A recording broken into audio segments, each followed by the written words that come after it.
Hi நண்பர்களே, நலம் 360 சேனலுக்கு உங்களை அன்போடு வரவேற்கிறேன். இன்றைக்கி நம்ம வீடியோவில் எதை பற்றி பேச போகிறோன்னா, ஒரு சின்ன விதை மாதிரி தெரியும், ஆனால் பெரிய அற்புதம் செய்யும் ஒன்று தான் பாதாம்.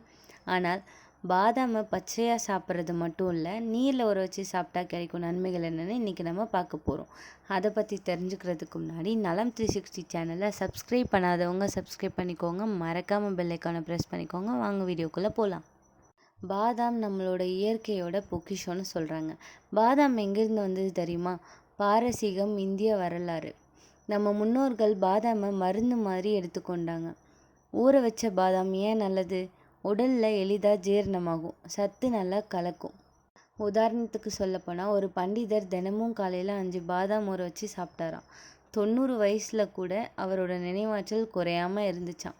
அதனால தான் பாதாம் ஒரு மூல சக்தி மருந்து மாதிரி இருக்குதுன்னு சொல்லுவாங்க. இப்போது அந்த ஊற வச்ச பாதாமோட முக்கிய ஆரோக்கிய நன்மைகள் என்னன்னு பார்க்கலாமா? நினைவாற்றல், கவன சேர்ப்பு மாணவர்களுக்கு உதவும். விட்டமின் இ, ஒமேகா 3 உள்ளதால் மூளை செல்கள் ஆரோக்கியமாக இருக்கும். படிப்பு நல்லா புரியணும்னு பாதாம் சாப்பிடுன்னு பாட்டிகள் சொல்லுவாங்க. அதுக்கு இதுதான் ரீசன். ஊற வச்ச பாதாம் கொழுப்பு அளவை குறைக்கும், நல்ல கொழுப்பு அதிகரிக்கும், இரத்த ஓட்டம் சீராக இருக்கும். சாப்பிட்டா உடம்புக்கு நிறைவு தரும், அடிக்கடி பசி எடுப்பது குறையும். டயட்டில் சேர்த்துக்கொண்ட எடை கட்டுப்பாட்டில் இருக்கலாம். விட்டமின் இ அதிகம் இருப்பதால் சருமம் பிரகாசமாக இருக்கும், பிம்பிள்ஸ், கரை, சுருக்கம் குறையும். ரெட்டினால், விட்டமின் இ கண் பார்வையை பாதுகாக்கும். கால்சியம், மெக்னீசியம் அதிகமாக இருப்பதால் எலும்புகளை பலப்படுத்தும். குழந்தைகளுக்கும் பெரியவர்களுக்கும் நல்ல பயன் தரும். கர்ப்பிணிகளுக்கு ஊட்டச்சத்து, குழந்தையின் மூளை வளர்ச்சிக்கு இது உதவிகரமாக இருக்குது. ஆனால் அளவுக்கு அதிகமாக சாப்பிடக்கூடாது. மருத்துவர் ஆலோசனைக்கு பிறகு தேவையான அளவு சாப்பிடலாம். இதை எப்படி சாப்பிடணும்னு தெரியுமா? இரவில் 6லேருந்து 8 பாதாம் நீரில் ஊற வச்சு காலையில் எழுந்ததும் தோலை நீக்கி சாப்பிடலாம். பால், பாசிப்பருப்பு கஞ்சி, ஸ்மூத்தியில் சேர்த்தும் சாப்பிடலாம்.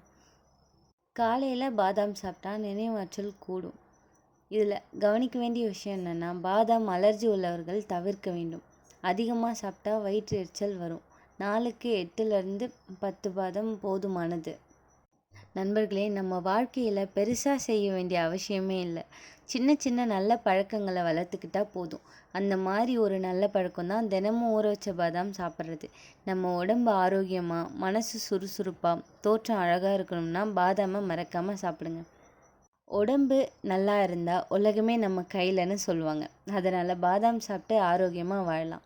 இந்த வீடியோ உங்களுக்கு பிடிச்சிருந்துச்சுன்னா லைக் பண்ணுங்கள், கமெண்ட் பண்ணுங்கள், ஷேர் பண்ணுங்கள். மறக்காமல் நம்ம பேஜை சப்ஸ்கிரைப் பண்ணுங்கள். பாய்.